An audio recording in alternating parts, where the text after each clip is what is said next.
पुंसावेक्ष्य कंपितुमर्हसि धर्माद्युद्धात् श्रेयो अन्यच्छत्रियस्य न विद्यते यदृच्छया चोपपन्नम् स्वर्गद्वारमपावृतम् सुखिनः क्षत्रिया पार्थ लभन्ते युद्धमीदृशम् अथ चेत्त्वमिमं धर्म्यम् संग्रामं न करिष्यसि ततः स्वधर्मं कीर्तिं च हित्वा पापमवाप्स्यसि अकीर्तिं चापि भूतानि कथयिष्यन्ति ते व्ययाम् संभावितस्य चाकीर्तिः मरणादतिरिच्यते भयातरणादुपरतम् मन्स्यन्ते त्वां महारथाः तेषां च त्वं बहुमतो भूत्वा यास्यसि लाघवम् अवाच्य वादांश्च बहून् वदिष्यन्ति तवाहिताः निन्दन्तस्तव सामर्थ्यम् ततो दुःखतरं नु किम् हतो वा प्राप्स्यसि स्वर्गम् जित्वा वा भोक्ष्यसे महीम् तस्मात्तिष्ठ कौन्तेय युद्धाय कृतनिश्चयाः सुखदुःखे समे कृत्वा लाभालाभौ जयाजयौ ततो युद्धाय युज्यस्व नैवं पापमवाप्स्यसि सुखदुःखे समे कृत्वा लाभालाभौ जयाजयौ ततो युद्धाय युज्यस्व नैवं पापमवाप्स्यसि।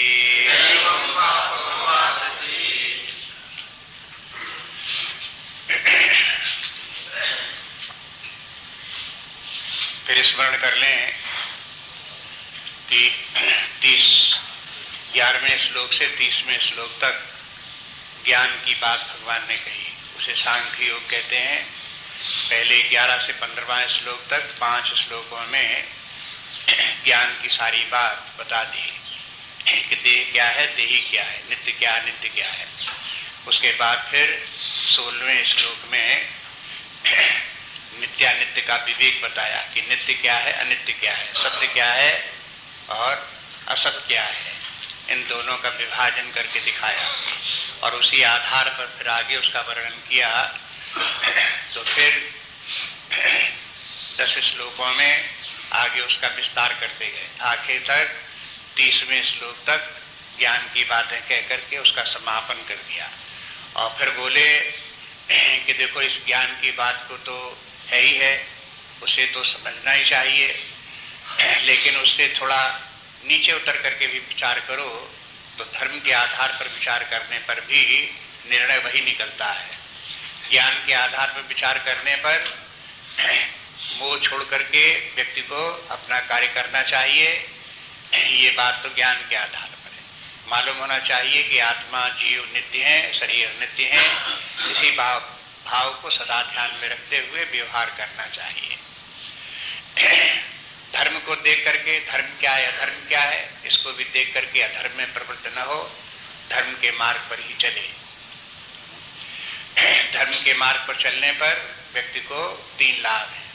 अगर धर्म पर नहीं चलता है तो उसे वो तीनों लाभ प्राप्त होने वाले नहीं है। वो तीनों लाभ धर्म के याद रखने योग्य हैं जो बता दिए। पहली बात तो ये है कि व्यक्ति को भौतिक सुख प्राप्त होता है, दूसरे धर्म के मार्ग पर चलने पर यश कीर्ति भी होती है, और तीसरे स्वर्ग की प्राप्ति होती है।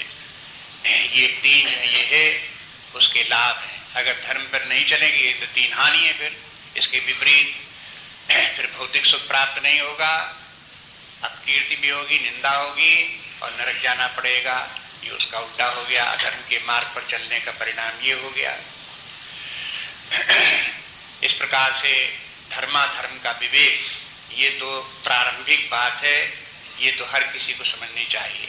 अध्यात्म विद्या में प्रवेश करने में के पहले धर्म क्या है, अधर्म क्या है, इसे व्यक्ति समझे। ये समझना कोई बहुत मुश्किल बात नहीं है, लेकिन समाज में देखते हैं कि धर्माधर्म का भी विवेक लोगों को नहीं होता। केवल इसलिए नहीं कि वो अशिक्षित है इसलिए नहीं होता। जो शिक्षित लोग भी हैं और बहुत विद्वान भी हैं, अपने अपने क्षेत्र में कार्य करने में बड़े कुशल भी हैं, ऐसे लोग ने जब ध्यान नहीं देते तो धर्माधर्म का विवेक उनको भी नहीं होता। इसलिए शास्त्र ये कहता है कि इतनी बात तो जाननी चाहिए कि धर्म किसे कहते हैं, अधर्म किसे कहते हैं।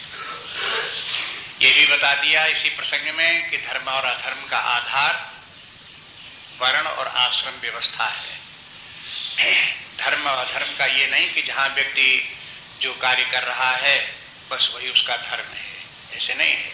कार्य का निर्धारण भी धर्म ही करता है, किस व्यक्ति का क्या कार्य है। हर व्यक्ति का कर्तव्य कर्म और जीवन जीने का एक व्यवहारिक रूप इसी धर्माधर्म के आधार पर होता है। और ये बात जो है पश्चिम में बहुत बाद में समझ में आई। जब मनोविज्ञान का विकास हुआ तब लोगों को ये बात समझ में आई कि ऐसा ही ठीक है, यही करना चाहिए। इस शताब्दी में 20वीं शताब्दी के प्रारंभ में जब प्रथम महायुद्ध प्रारंभ हुआ उस समय यूरोप में जो सेनाएं थी उनमें बहुत से लोग मारे गए और नई भर्ती की जरूरत पड़ी। उस समय ये हुआ कि भर्ती करते समय किन व्यक्तियों को सेना में रखा जाए। क्या ऐसे थोड़े कि जो मिल जाए उसी को भर्ती कर लो, जो मिल जाए उसी को भर्ती कर लो। उसका टेस्ट होना चाहिए परीक्षा करके। तो परीक्षा का आधार क्या हो? हाँ? तो परीक्षा का आधार कोई पढ़ाई लिखाई की बात नहीं थी। कोई उनका रिटन टेस्ट कर लो, भाषा कितनी आती, वो तो काम उसमें होना नहीं है। युद्ध क्षेत्र में व्यक्ति के स्वभाव की विशेषता है कि वो कितना बहादुर है, युद्ध क्षेत्र में आज्ञा का पालन करने में कितना दृढ़ है, वो मरने के लिए कहाँ तक तैयार है, ये गुणों की आवश्यकता थी। तो इसकी जब परीक्षा की गई, साइकोलॉजिकल टेस्ट उस समय लिया गया। उस टेस्ट में जिन लोगों ने इस प्रकार की प्रतिक्रियाएं दिखाई, वो युद्ध में मरने को तैयार हैं, भागेंगे नहीं, कुशलता से कार्य करेंगे, आज्ञा का पालन करेंगे, इस प्रकार का जो उन्होंने उनके भाव जब व्यक्त हुए तो उनको उन लोगों को अपॉइंट किया गया। और बाद में परिणाम देखा गया कि वो जो टेस्ट हुआ वो कल्याणकारी सिद्ध हुआ। माने उसमें असफलता नहीं हुई बल्कि सफलता लगी। लोग प्रसन्न हुए कि ये तो टेस्ट बहुत अच्छा है, इसके कारण से जिन लोगों का अपॉइंटमेंट किया गया ये बहुत अच्छी बात हुई। तो फिर अब जब एक जगह व्यक्ति को सफलता मिलती है तब अन्यत्र भी उसी दिशा में लोग कार्य करने लगते हैं। फिर महायुद्ध के बाद मनोवैज्ञानिकों ने अन्य लोगों को भी प्रेरित किया कि भाई समाज में नाना प्रकार के कार्य हैं, कोई अध्यापकी का कार्य है, कोई वकील का कार्य करता है, कोई डॉक्टर का कार्य करता है, कोई मिलिट्री में भी जाता है, कोई व्यापार का कार्य करता है, कोई उद्योग धंधे चलाता है, कोई विज्ञान के क्षेत्र में रिसर्च करना चाहता है।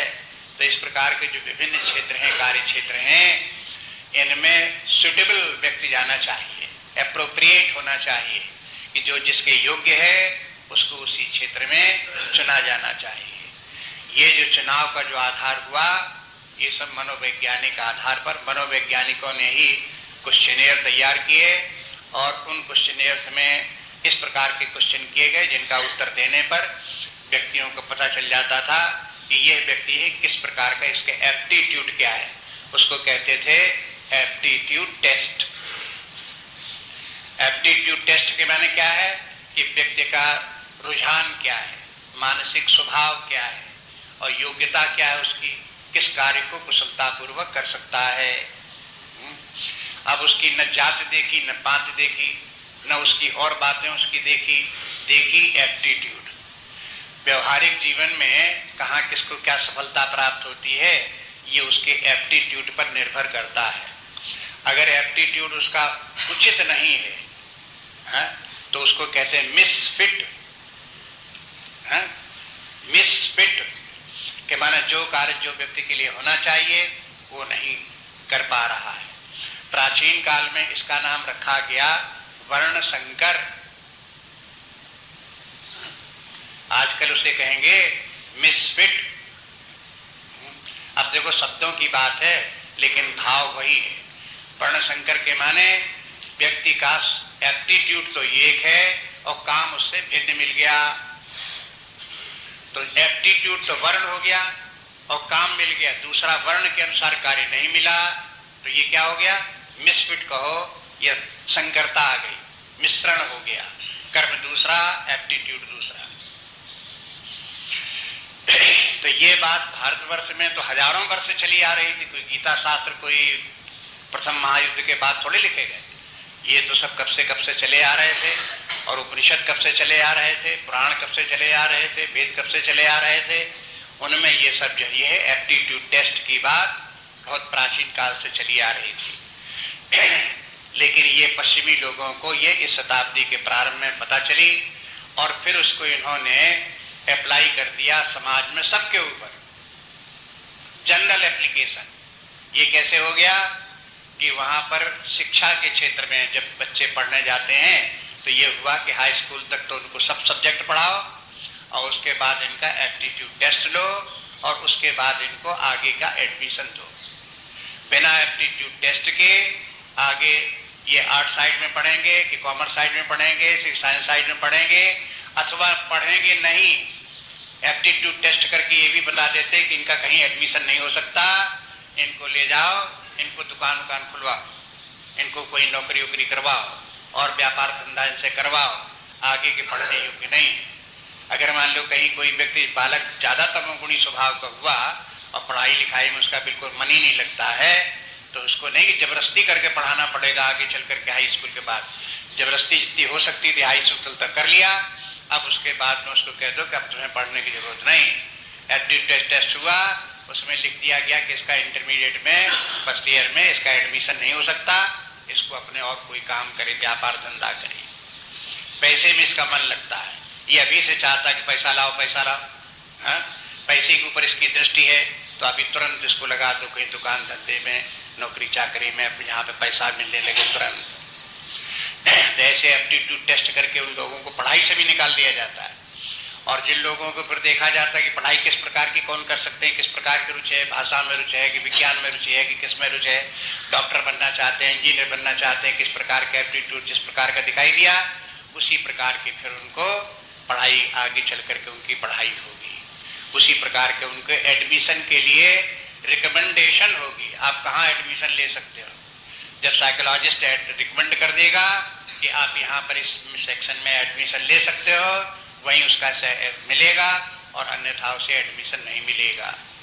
ये बात जो है पश्चिम में लागू की गई और इसमें बड़ी सफलता मिली। परिणाम ये हुआ कि साइकोलॉजिस्ट लोगों का, तो साइकोलॉजी कोई अब आजकल का ज्ञान कोई एक देशी तो है नहीं, ये सारे विश्व में फैला और सब जगह जगह इसको अप्लाई किया गया। भारतवर्ष में भी अप्लाई किया गया।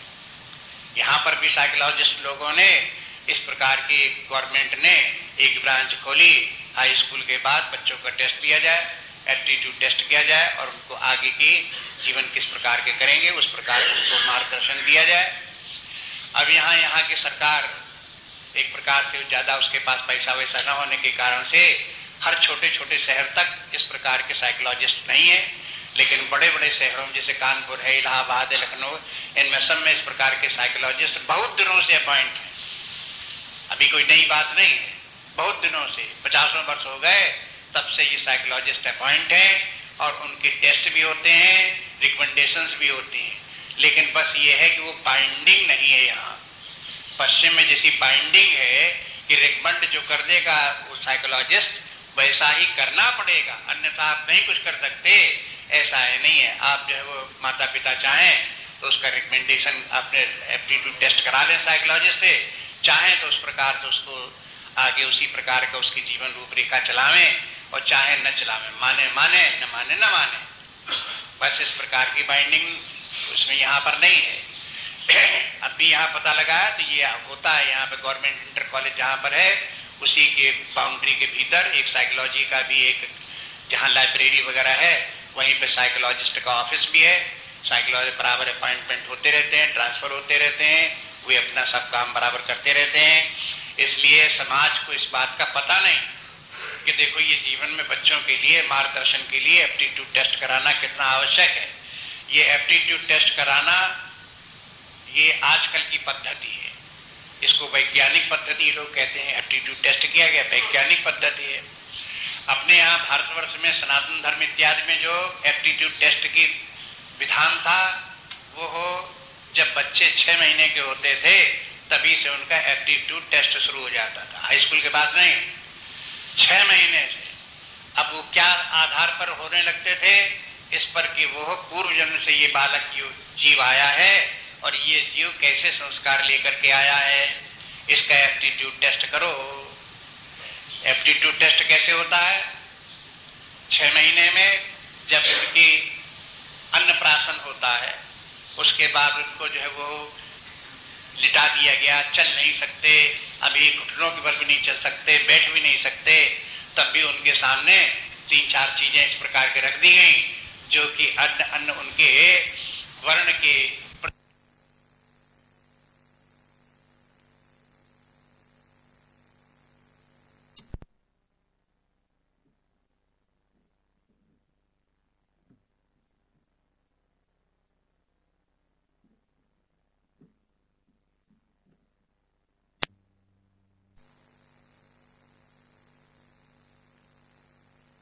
तलवार रख दी गई,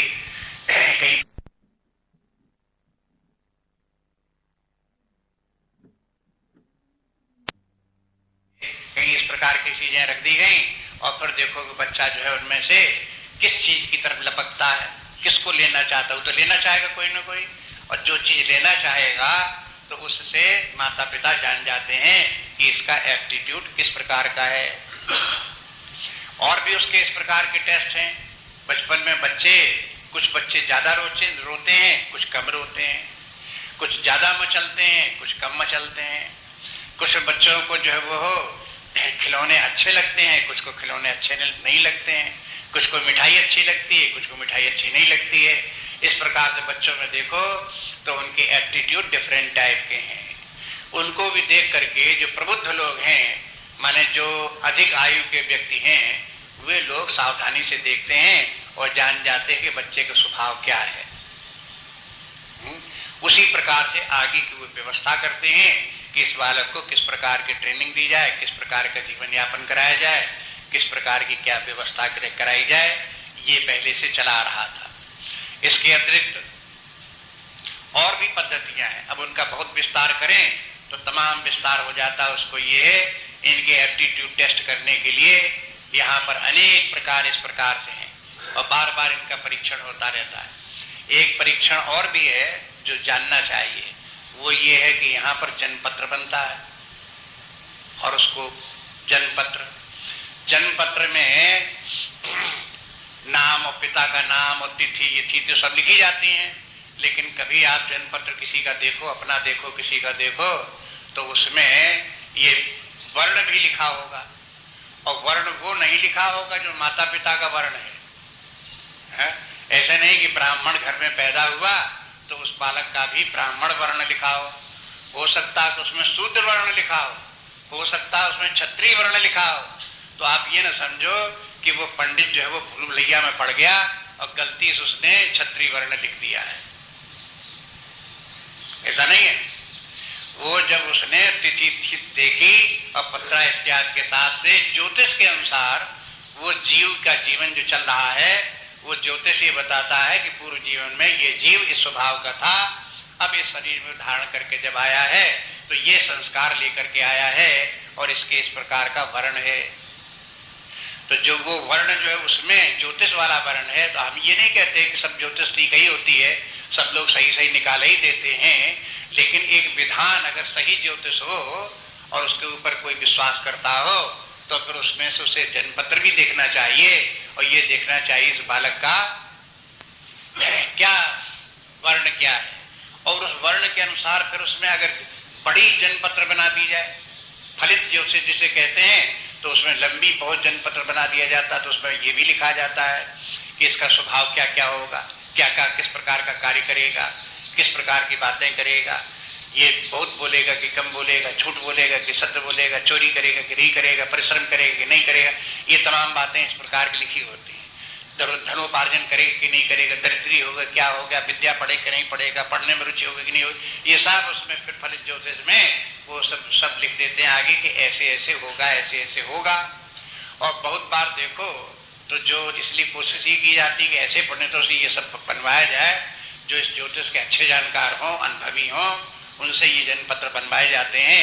तो फिर बहुत लोगों के ऐसे भी देखने में आता है कि जो जन्मपत्र में लिखा था वही आयु तो हो गई 25 साल, 30 साल, 50 साल, लेकिन वही होता चला जा रहा है जो उसमें लिखा हुआ है, वही स्वभाव देखने को पड़ रहा है जो बड़े होने पर 30 साल 40 साल में स्वभाव का खुल करके आ गया। जो पहली लिखा जन्मपत्र में आप मिला करके देख लो वही है कि नहीं है। तो इसके माने ये है कि जो वर्ण व्यक्ति का जो होता है वो जन्म से जो वर्ण है, शरीर का जो वर्ण है, वो शरीर का वर्ण आपको पिछली बार बताया था। इसका संबंध केवल उपयोग इतना ही है कि व्यवहारिक जीवन में, शादी विवाहों में वो वर्ण काम कर जाते हैं, नहीं तो कहाँ कौन जन्मपत्री देख करके ये देखता फिरे कि कौन वर्ण का है और किस वर्ण का किससे शादी की जाए। तो बहुत सामाजिक व्यवस्था बिगड़ती है, इसलिए उसको बनाए रखने के लिए ये है कि जन्म से वर्ण को मान लेते हैं, लेकिन जन्म से वो जो अध्यात्म के क्षेत्र में ये जन्म वाला वर्ण काम नहीं करता है। और अगर कहीं जन्म से भी वही वर्ण हो और जन्मपत्री में वही वर्ण लिखा हो तो वो पक्का वर्ण है, फिर उसमें कहीं कोई स्वभाव भी व्यक्ति का वही स्वभाव हो, वही जन्मपत्र में लिखा हो और उसी प्रकार के वंश में पैदा हुआ हो। माने स्वभाव से सत्गुणी हो, जन्मपत्र में भी लिखा हो कि ब्राह्मण वर्ण का है और पैदा भी ब्राह्मण वंश में हुआ हो, तो ये कैसा है, ये फुल ब्राह्मण है। और अगर ब्राह्मण वंश में पैदा हुआ, लिखा है क्षत्रिय वैश्य उसमें जन्मपत्र में, और उसका एप्टीट्यूड भी सत्गुणी न होकर के रजुगुणी है, तो इसके माने फिर वो प्रॉपर ब्राह्मण नहीं है, तथाकथित ब्राह्मण है, ब्रह्म बंधु है। ब्रह्म बंधु एक शब्द प्रयोग किया गया, छत्र बंधु एक शब्द प्रयोग किया गया। तो इस प्रकार के जहां व्यक्ति हुए तो इसको भी वर्ण संकरता कहते हैं। वर्ण संकरता इसमें क्या हुई, वर्ण तो एक है, वास्तविक वर्ण एक है, शरीर से वर्ण उसका दूसरा हो गया, एटीट्यूड उसका दूसरा हो गया, इस प्रकार की वर्ण संकरता हो गई। और फिर उसका जो धर्म भी उसी प्रकार से निर्धारण करने के, वर्ण के अनुसार, आश्रम के अनुसार व्यक्ति के धर्म का निर्धारण होता है। तो इतनी सब बात, ये सब शास्त्रों में ये सब बात है, इसलिए शास्त्र का जो अवलोकन करेंगे, इस बात को जो लोग समझेंगे वो उनको समझ में आवेगा कि वर्ण का तात्पर्य क्या है और व्यवहारिक जीवन में इसका उपयोग क्या है। लेकिन जो तमोगुणी स्वभाव के हैं, बहिर्मुखी बुद्धि के हैं, वो ये क्या स्वभाव होता है और क्या इसका अंतर पड़ता है और क्या व्यवहार में इसका, उनको कुछ समझ में नहीं आता। इसलिए वो क्या बोलते हैं, अरे वर्ण क्या होता है, सब आदमी एक से हैं, सबके वही उतने, दो हाथ, दो पैर, दो हड्डियां, यही सब उसके स्वभाव समझ ला। अरे स्वभाव क्या, सब एक से आदमी। तो इसके माने क्या है, वो सूक्ष्म बात नहीं समझ सकते। इसलिए ऐसे लोग जो इन बातों को, शास्त्र को नहीं समझ सकते, सूक्ष्म बात नहीं समझते, उनकी बात पर ध्यान नहीं देना चाहिए। उनकी वो असमर्थता है, इसलिए प्रकार से बोलते हैं। असमर्थ है, वो समझ ही नहीं सकते तो कुछ भी कह सकते हैं, उनकी चिंता नहीं करनी चाहिए। जो समझने वाले व्यक्ति हैं वो उनको समझें, उसको ध्यान दें, उसको अपने अनुभव में लाएं। यहाँ तक ये बात 7 श्लोकों में ये है। 31 से लेकर के 37 श्लोक तक भगवान ने जो धर्म का निरूपण किया, उस धर्म का ये आधार आपको बताया और ये कहा कि जो इस प्रकार से अपने वर्ण के अनुसार, अपने आश्रम के अनुसार धर्म का पालन करेगा, उसे ये 3 फल प्राप्त होंगे। देखो, अपने मन से आपने स्वधर्म मान लिया, कदाचित आपने जो है वो स्वभाव आपका कोई हो, मान लो आपका स्वभाव है वैश्य स्वभाव है, पैसा कमाने का स्वभाव है, पैसे ही पैसे पे बुद्धि है, जिंदगी में ज्यादा से ज्यादा पैसा इकट्ठा करें, भाव तो इस प्रकार का है, लेकिन आपको बना दिया गया अध्यापक। अब आपको हमारा धर्म ये है, हम अध्यापक है, तो हमारा क्या धर्म है कि अध्यापक रह करके कैसे ज्यादा से ज्यादा पैसा कमाया जाए। अब देखो, उसके भीतर से जोर मार रहा है कि पैसा ज्यादा से ज्यादा कैसे कमाया जाए। और अध्यापक व्यवसाय ऐसा कि जहां प्राचीन काल में ये कार्य जो है वो फ्री किया जाता था। जो लोग अध्यापन कार्य करते थे, चाहे गरीब आवे चाहे अमीर आवे, कोई भी बच्चे आवे, और उनको सबको समान रखो, सबको पढ़ाओ और बिना पैसे के पढ़ाओ। अब उसके भी पीछे कारण था इस प्रकार का, बच्चों का भी हित इसी में था और पढ़ाने वालों का भी हित इसी में था। जब बिना पैसा लिए अध्यापक पढ़ाएगा तो बच्चों में पढ़ाने वाले के प्रति पूज्य भाव होगा, आदर भाव होगा। आजकल जो है अध्यापक पैसा लेकर के पढ़ाते हैं, तो यहां तक सुनने को मिला है कि स्कूल में क्लास में बैठे हुए बच्चे आपस में बात कर रहे हैं। अध्यापक कह रहा है कि हम पढ़ा रहे हैं, आप कहां बातों में लगे हुए, ध्यान दो। कहते हैं आप अपना काम करो, हम अपना काम करें, आप मत चिंता करो कि हम कर रहे हैं क्या है। आपको पैसा मिलता है, आप अपना काम करो। कौन पैसा देता? मैं पैसा देता हूं, तुम हमारे नौकर हो, बोलो चलो पढ़ाओ। हमारी इस बात के पीछे मत पड़ो कि हम बात कर रहे हैं। प्रवृत्ति कहां से आ गई? अब बताओ, ऐसे बच्चे पढ़ सकते हैं, अध्यापक का आदर कर सकते हैं, ये कैसा एटीट्यूड हो गया? इस प्रकार की दशा समाज में होगी तो इसका कारण क्या है? ये नहीं कि लड़के बिगड़ गए कि अध्यापक बिगड़ गए, बात यह कि उसकी जड़ बिगड़ गई है। जहां से प्रारंभ होना चाहिए था, जैसे अध्यापक होने चाहिए थे, जैसे छात्र होने चाहिए थे, उन दोनों की बात को, मूलाधार बात जो है उसी को भुला दी। बच्चों को भी, सब बच्चों को, धनी निर्धन बच्चों को बराबर बैठाल करके बराबर पढ़ाना चाहिए। और अध्यापक का ये काम उसमें ये न देखे कि ये धनी बच्चा है, ये निर्धन बच्चा है। आजकल अध्यापक क्या देखते हैं कि कौन धनी घर का है, कौन निर्धन घर का है। निर्धन घर का होगा उसकी तरफ ध्यान देंगे, धनी होगा उसकी तरफ ध्यान देंगे। उससे पूछेंगे कि आपके पिता क्या करते हैं, आप कहाँ रहते हो, वो उनका क्या है, व्यवसाय क्या है, ये सब उससे पूछेंगे। फिर उसको उसके घर खबर भेजेंगे कि तुम्हारा छात्र जो है इसके पढ़ने में इस प्रकार से सब्जेक्ट में कम है, आप इसको ट्यूशन लगा लो, इसको करा सकते हो, आप पढ़ा सकते हो, इसलिए आपको बताते हैं। इस प्रकार से शुरू हो जाएगा धनी लोगों के साथ तो कॉन्टेक्ट शुरू हो जाएगा उनका, निर्धन की हो जाएगी उपेक्षा। ये है व्यवस्था जो है ये। अब कोई कहे ये तो ठीक ही है, और क्या होना चाहिए? अरे धनी है तो उनको तो पढ़ाना जाना ही चाहिए, जो निर्धन है उनको कौन पढ़ाएगा, उनको क्या करना है, उनकी क्या जरूरत है? इस प्रकार से लोग बाग अपने करके जो जिनकी धन बुद्धि होगी वो इस प्रकार के समत्व भाव नहीं समझ सकते कि समाज में समत्व लाने का प्रयास करना चाहिए, और नहीं तो समाज में भेदभाव बढ़ता जाता है और संघर्ष बढ़ते जाते हैं और समाज का रूप कुरूप होता जा रहा है। उसके पीछे जो बातें हैं ये सब ध्यान देने की बातें, उनको विचार करके ध्यान रखनी चाहिए। इसलिए ये सब जो है ये सिद्धांत जो साइकोलॉजिकल है, जो लोग इस सूक्ष्म बातों को नहीं समझ सकते, ये समाजशास्त्र में ये बातें हैं। समाजशास्त्र को पढ़ो, मनोविज्ञान को पढ़ो, तो इनमें ही सब पता लगेगा। जिन्होंने मनोविज्ञान नहीं पढ़ा, समाजशास्त्र जिन्होंने नहीं पढ़ा, जिन्होंने कि दर्शन शास्त्र नहीं पढ़ा, उनको ये बातें पता नहीं होती।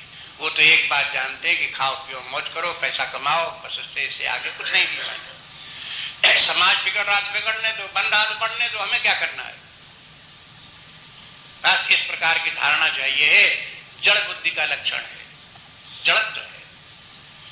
निम्न कोटि के व्यक्ति इस प्रकार के हैं, वो समाज में इन लोगों की जो है ये है, इनको प्रोत्साहन नहीं मिलना चाहिए इस प्रकार की बुद्धि को।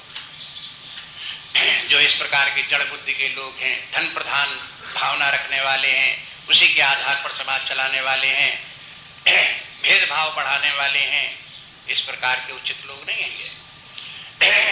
इसलिए जो ये है धर्म का तात्पर्य, ये हमने इस प्रकार इसलिए बता दिया कि यहाँ धर्म की बात 7 श्लोकों में आई, इसके आधार का वर्णन आगे है, लेकिन यहाँ पर उसको भी ध्यान रखना चाहिए, नहीं तो धर्म की बात समझ में आती नहीं है। अब एक बात और भी देखो आगे, धर्म की महिमा तो इस प्रकार से हो गई, धर्म का आधार भी हो गया, लेकिन अब भगवान ये कहते हैं कि भाई देखो, चाहे अधर्म हो चाहे धर्म हो, दोनों में के साथ में एक समस्या और है, वो ध्यान देने योग्य है। वो ये है कि अधर्म भी बंधनकारी है और धर्म भी बंधनकारी है। ये धर्म में भी दोष है, ऐसा नहीं कि अधर्म बंधनकारी हो और धर्म मुक्ति प्रदाता हो, ऐसे नहीं है, बंधन दोनों है। इसलिए अधर्म पाप है क्योंकि दुख देता है, धर्म सुख देता है, इसलिए ये है धर्म है, अच्छा है, पुण्य है। लेकिन धर्म भी बंधनकारी है, इसलिए ऐसे होल करके जब देखते हैं धर्म अधर्म दोनों को मिला करके, और दोनों ही बंधनकारी हैं, तो बंधन की दृष्टि से धर्माधर्म दोनों ही पाप है। अब देखो, ये बात को आपको समाज में प्रचलित बात नहीं है, इस बात को समझने की कोशिश करो। ये एक प्रकार से नई बात है और शास्त्र में आती है। व्याख्याएं जब पढ़ोगे शंकराचार्य इत्यादि की और विद्वानों की व्याख्याएं आप पढ़ेंगे तो आपको मिलेगा कि तो धर्म अधर्म दोनों ही कर्म बंधन है। धर्म एक कर्म है, अधर्म ये भी एक कर्म है।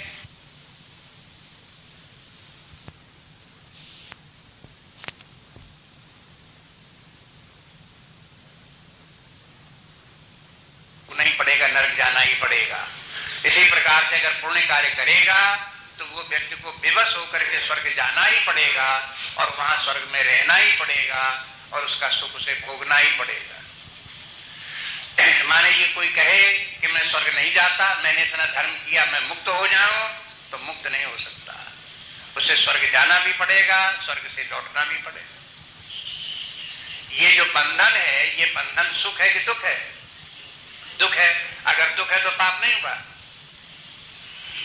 आप पाप शब्द का एक पर्टिकुलर अर्थ में प्रयोग करते रहे, इसलिए बोलने में हिम्मत नहीं पड़ती, लेकिन शास्त्र में इसका अर्थ जो ये इसी अर्थ में प्रयोग किया जाता है।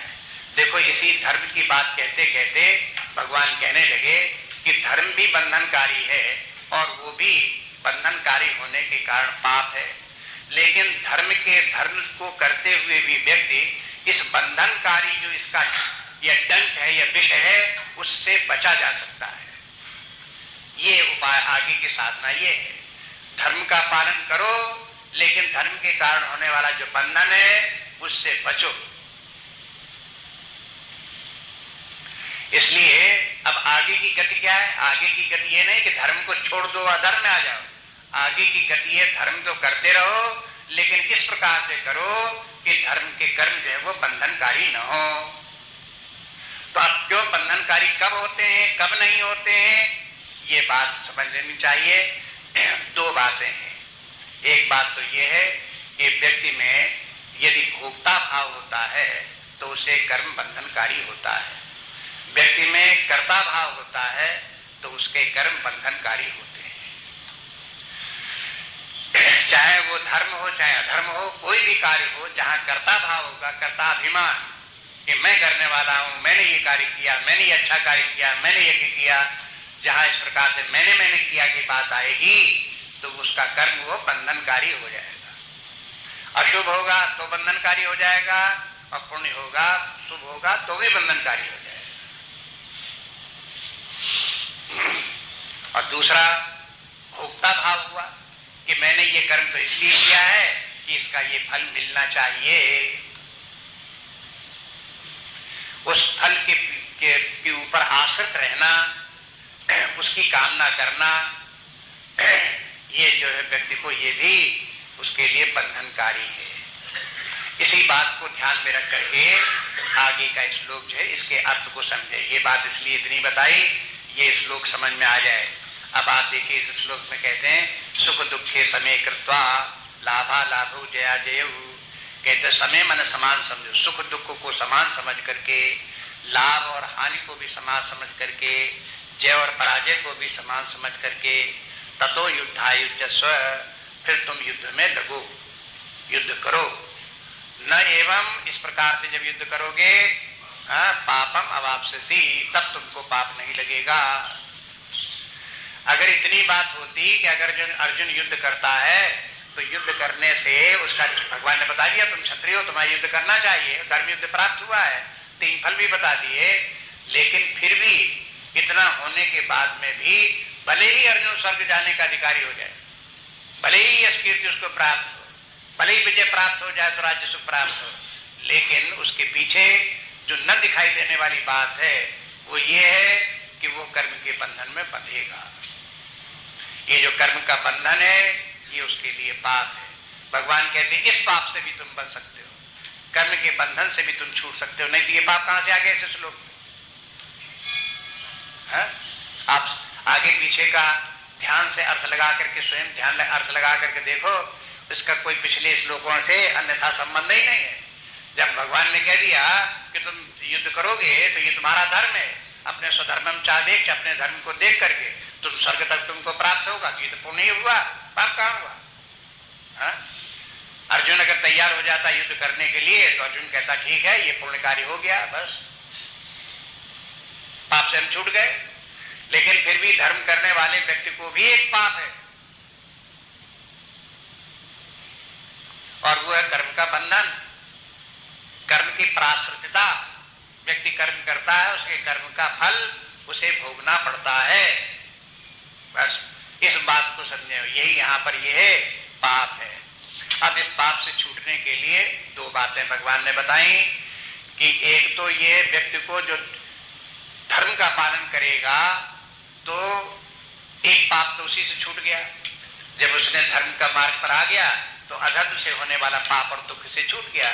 तो पहले तो ये करना ही पड़ेगा, और उसके बाद ये करना पड़ेगा कि इनकी कामना छोड़नी पड़ेगी। इन तीनों की कामना छोड़ करके जब व्यक्ति कर्म करेगा, अपना कर्तव्य कर्म करेगा, तो फिर वो उसके कर्म जो है बंधनकारी नहीं होंगे, कामना छोड़ करके। ये बात आगे कर्मयोग में बात आ रही है, इसलिए ये श्लोक आगे कर्मयोग की भूमिका है, इसलिए उसकी महिमा बताने के लिए ये श्लोक दिया। आगे चल करके आप देखेंगे कि पहले तो आप ये भगवान बताएंगे कि देखो कर्म धर्म में क्या क्या दोष है। एक दोष तो आपको बताया कि धर्म में ये दोष है, ये बंधनकारी है, लेकिन इसको तो नोट करके आप रखो ही रखो। उसके बाद भी धर्म में और भी दोष है। आप जहां 2-3 श्लोक आप पढ़ोगे तो भगवान कम से कम 4 दोष बता देते हैं, और अपनी बुद्धि लगा करके पहले सुना पढ़ो, अपने आप अपनी बुद्धि लगा करके ढूंढो कि धर्म के मार्ग पर चलने में 4 दोष कौन से हैं। देखो आपकी बुद्धि काम करती है, अगर काम न करे तो आप शास्त्र की धाक माननी पड़ेगी कि देखो शास्त्र ऐसे है कि जो आप नहीं अपने आप से समझ सकते वो बताने वाले हैं, और जब बताए जाएंगे तो आपको हाँ है तो बात है, तो बात शास्त्र की शास्त्रता है, ये उसकी महिमा है। अगर ये सब बातें व्यक्ति को अपने आप से मालूम हो जाए तो शास्त्र की क्या जरूरत है। अगर समाज में इस प्रकार के शास्त्रों का अगर प्रचार नहीं है तो किनका नुकसान?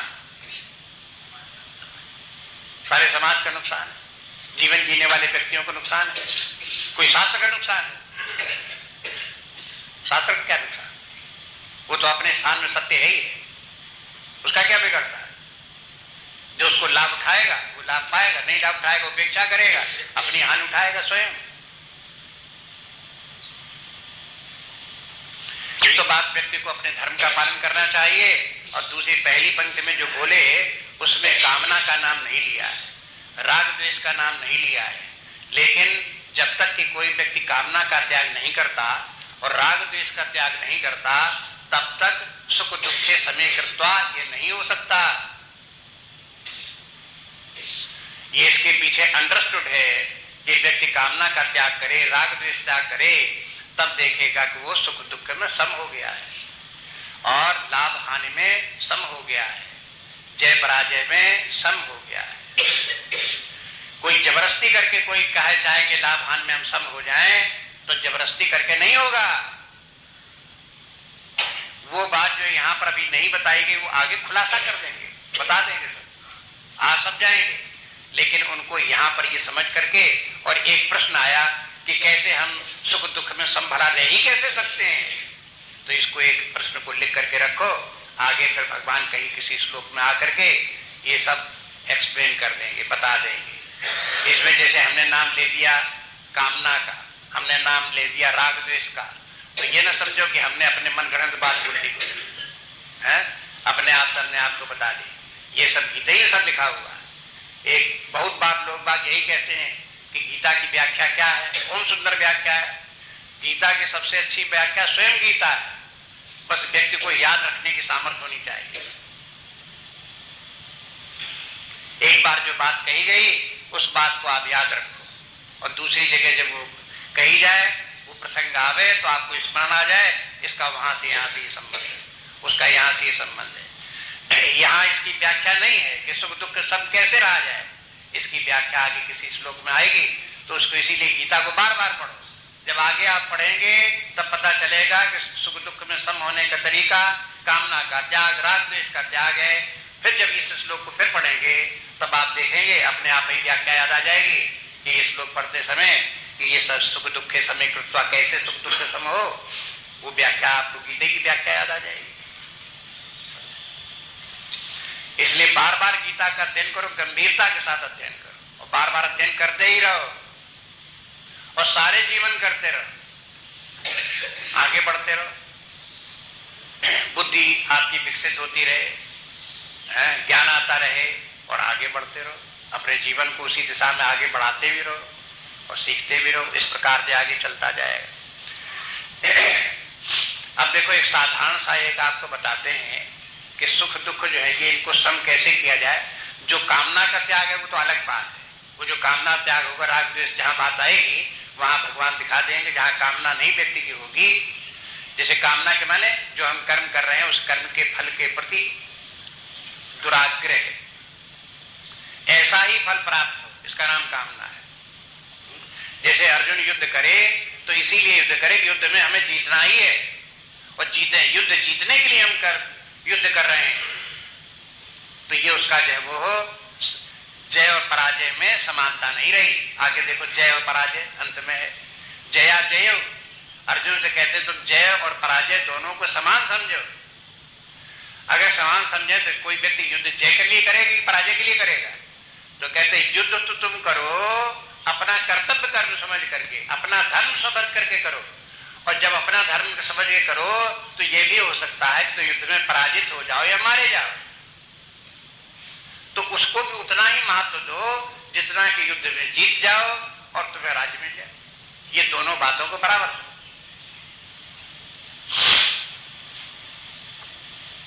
अगर बराबर नहीं समझोगे, अगर आपको ये मालूम हो गया कदाचित कि इस युद्ध में हम जीत नहीं सकते, तो आपका निर्णय क्या होगा? भागो। भागो के माने क्या है? आपका वहां कर्तव्य कर्म है, धर्म की रक्षा के लिए युद्ध करो, और आपका निर्णय क्या निकला कि अब समय तो हार जाएंगे इसलिए भागो।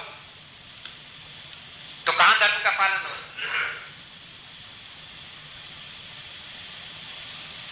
इन बातों के ऊपर सबका चिंतन करते हुए ध्यान दो। ये सब शास्त्र जो है वो हो एक प्रकार से बुद्धि योग है। अपनी बुद्धि को निर्मल बनाओ, विकसित बनाओ, समझने की कोशिश करो। ये सिद्धांत जितने हैं इनको समझो, जीवन में धारण करो अपनी बुद्धि में। इसलिए जय पराजय ये सुख और दुख जैसे हैं। किसी व्यक्ति को सुख प्राप्त हो तो उसे अच्छा लगेगा, सुख माने प्रसन्नता, और अगर दुख प्राप्त हो तो उसे अच्छा नहीं लगेगा, अप्रिय लगेगा। इसलिए लोग बात सुख चाहते हैं, दुख नहीं चाहते हैं। लेकिन जो सुख चाहते हैं परिणाम क्या होता है? सुख आता भी है और सुख जाता भी है, दुख आता भी है, दुख जाता भी है। कोई सुख और दुख कोई नित्य वस्तु तो जीवन की है नहीं कि सुख दुख, सुख है तो सुख शाश्वत है, दुख है तो दुख शाश्वत है, ऐसे तो होता नहीं है। ये तो आते भी हैं और जाते भी हैं। अगर सुख आएगा और व्यक्ति को सुख देगा तो जब सुख जाने लगेगा तब कैसा लगेगा? तो ये दुख कहां से आ गया सुख के साथ? अगर किसी व्यक्ति को दुख आया तब तो अप्रिय लगा, लेकिन जब दुख जाने लगेगा तब कैसा लगेगा? तो ये सुख कहां से आ गया? इसके मन सुख के साथ दुख और दुख के साथ सुख जुड़ा हुआ है, इसलिए दोनों को एक समान समझो। अब इतनी थोड़ी दुख आ रहा है तो आप दुख मान करके उसको प्रधानता दे करके आपको अच्छा लग रहा है। दुख आया तो आ रहा है, दुख आया तो अच्छा लग रहा है आपको, उसको प्रधानता दे करके आप कहते हो दुख खराब लग रहा है। इतने नहीं, वो आया भी है जाएगा भी, दोनों बातों को ध्यान में रखो। मिलत एक दारुण दुख देही और बिछुरत एक प्राण हर लेही। मिलत एक दारुण दुख जो है वो मिलत एक दारुण दुख देही और सुख जो है वो बिछुरत एक प्राण हर लेही। दोनों में तकलीफ है। ये दोनों पंक्तियां कोई एक दूसरे के विरोधी थोड़े हैं। मिलत एक दारुण दुख देही तो भी दुख, और बिछुरत एक प्राण हर लेही तो भी दुख। दुख तो दोनों में है और सुख भी दोनों में। अब देखो कि सुख को अगर उस प्रकार से देखो तो जब दुख जाएगा तो सुख आ जाए, सुख लगेगा। सुख आएगा तो सुख लगेगा और दुख जाएगा तब भी सुख लगेगा। इस दृष्टि से देखो तो दोनों समान लगने से। ये तो लौकिक दृष्टि है, ये पारमार्थिक दृष्टि भी नहीं है। ये तो एक साधारण बात है ये, जिसको कि आप ध्यान उधर की तरफ नहीं दिया तो ध्यान दिला दिया कि देखो सुख दुख को ऐसे देखो। दूसरी बात ये कि सुख प्राप्त होने पर, सुख का कारण प्राप्त होने पर व्यक्ति जितना ज्यादा सुखी होगा, उस सुख के जाने पर दुख भी उतना ही अधिक होगा। ये सुख दुख की मीमांसा है। सुख किसे कहते हैं, दुख किसे कहते हैं, इसके ऊपर भी बहुत विचार हुआ। तमाम शास्त्रों में, महाभारत आदि ग्रंथों में, पुराणों में जगह जगह ये आता रहता, सुख किसे कहते हैं, दुख किसे कहते हैं। तो भाई बताया कि देखो जब अनुकूल संवेदना हो तो वो सुख है, प्रतिकूल संवेदना मन में लगे तो वो दुख है। लेकिन आप ये कहने लगो परिस्थितियां और वस्तु विशेष सुख दुख देती हैं, तो ये नहीं। जिसको एक परिस्थिति एक वस्तु अनुकूल संवेदना देगी उसे भी सुख लगेगा, और वही वस्तु वही परिस्थिति वही व्यक्ति प्रतिकूल संवेदना देगा तो वही दूसरे को दुख देने लगेगा। उस वस्तु विशेष में न सुख है न दुख है, उससे जिसको जैसी संवेदना प्राप्त होती है वैसी उसे सुख या दुख की अनुभूति होती है। और किसी व्यक्ति को किसी परिस्थिति वस्तु या व्यक्ति से अनुकूल संवेदना क्यों होती है, अब ऐसा तो नहीं कह सकते वो तो होगी क्योंकि सबको होती है, ऐसा सबको नहीं होती। किसी किसी को उसी से दुख भी हो रहा है। तो इसके माने फिर अपना कारण अपने भीतर ढूंढना पड़ता है।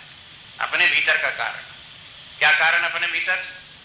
कि हमारी ही कोई संस्कार या वासनाएं ऐसी हैं जिसके के कारण हम ऐसी प्रतिक्रिया कर रहे हैं जिससे इस घटना वस्तु या व्यक्ति को अनुकूल समझ रहे हैं और सुखी हो रहे हैं। अपने भीतर ही कोई ऐसा कारण है जिसके कारण हम किसी विशेष घटना व्यक्ति और परिस्थिति को प्रतिकूल समझ रहे हैं और दुखी हो रहे हैं। इन सब बातों को विचार करके ध्यान में रखें। और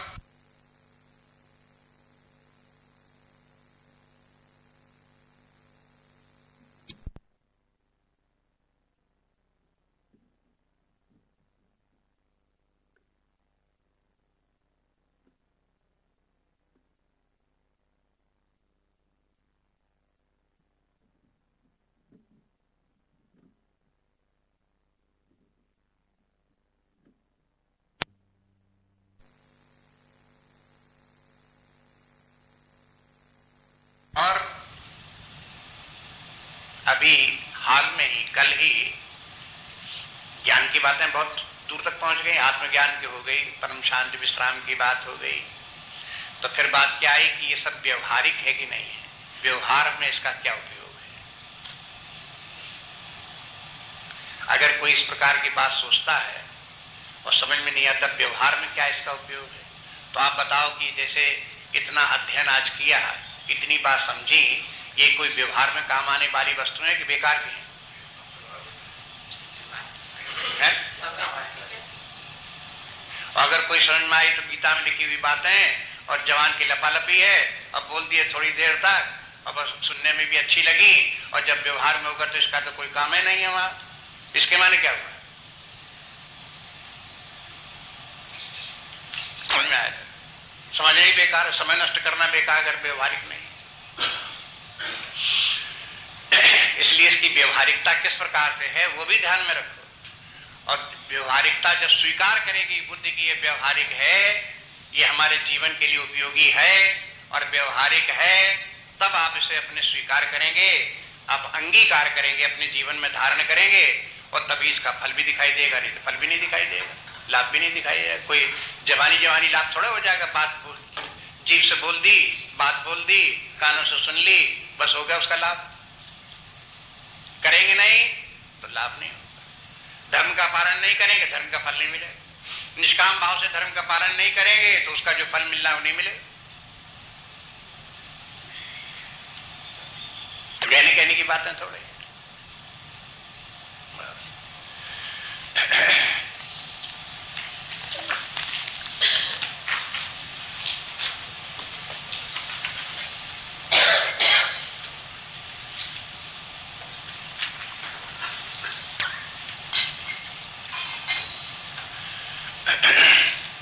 श्री राम जय जय राम जय। हतो वा प्राप्स्यसि स्वर्गम्